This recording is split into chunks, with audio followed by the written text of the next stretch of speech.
آقا بزرگترین جنایت رو در ایران میدونی کی کرد دیگه؟ شبکه فارسیوان بود، ترکیه‌ای، هم دیگه رو بالا میرفتن.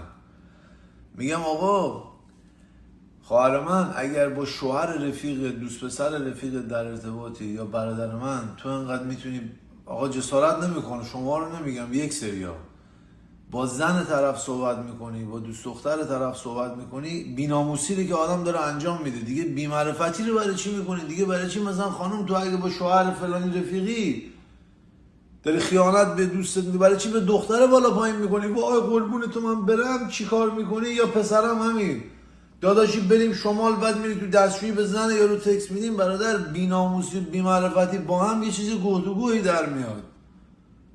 چرا باید آدم آقا باید بخیر بشه بعدم؟ اینو به قرآن مجید آجی من یه صحنه‌هایی دارم و بیرون میبینم که اصلا خواهر اون فارسیوان رو من گاهیدم، بی‌ناموسی رواج داد.